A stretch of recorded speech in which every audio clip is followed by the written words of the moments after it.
Hi, my name is Maria Cheevers. I am the Director of Research and Development with the Boston Police Department. The Boston Police Department received a smart policing grant on a homicide clearance project that we actually began on October 1st, 2011. The problem that we were facing at the time included a 38% clearance rate for 72 homicides in 2010. Existing research shows that cases involving members of gangs and drug organizations are particularly difficult to serve for a variety of reasons. Unfortunately, homicide in Boston is largely driven by gang violence. In 2010, 50% of Boston homicides were generated by gang violence, and another 22% involved drug-related motives. The BPD is obviously not satisfied with their yearly clearance rates and seeks to improve the likelihood that homicide offenders will be held accountable for their crimes. Our goal in this project is to improve our clearance rates, and we hope to do that by employing a business model based on the best practices in the UK as well as other US cities.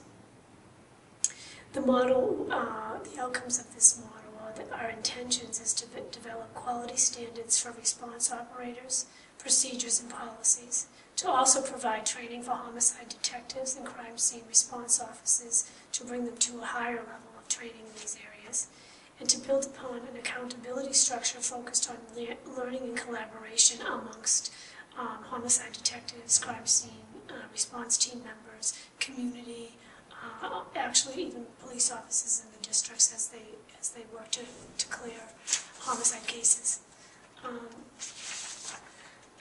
I would have to describe the way that we're going to implement this model would be through a couple of different components as well as in the chronological order that I see that it will unfold, that we have planned it to unfold.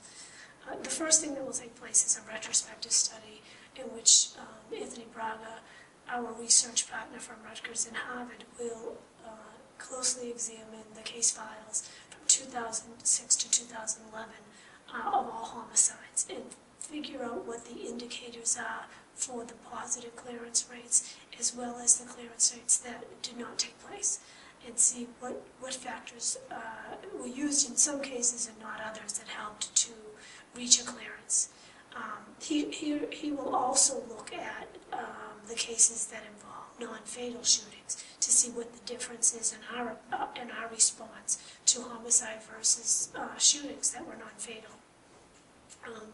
While Anthony is working on that piece of it, the Office of Research and Development is going to be working with the homicide unit and the crime scene response team to develop a protocol and policies in the business model.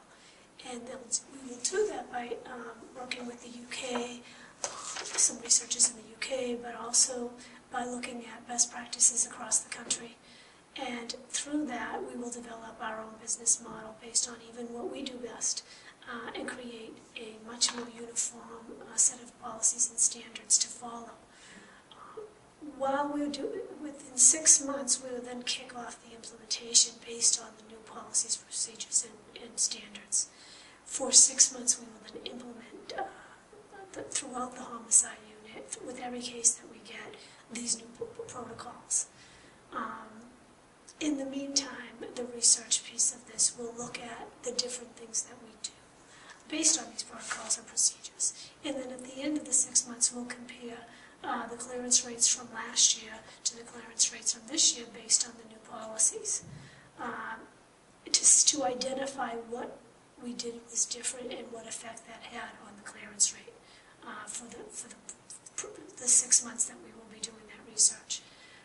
Finally, we will also compare the results to other cities and towns in the United States and in other areas to make sure that if there was a change in clearance, it wasn't based on a national trend, but that in fact it was based on the new protocols and procedures and standards that we employed.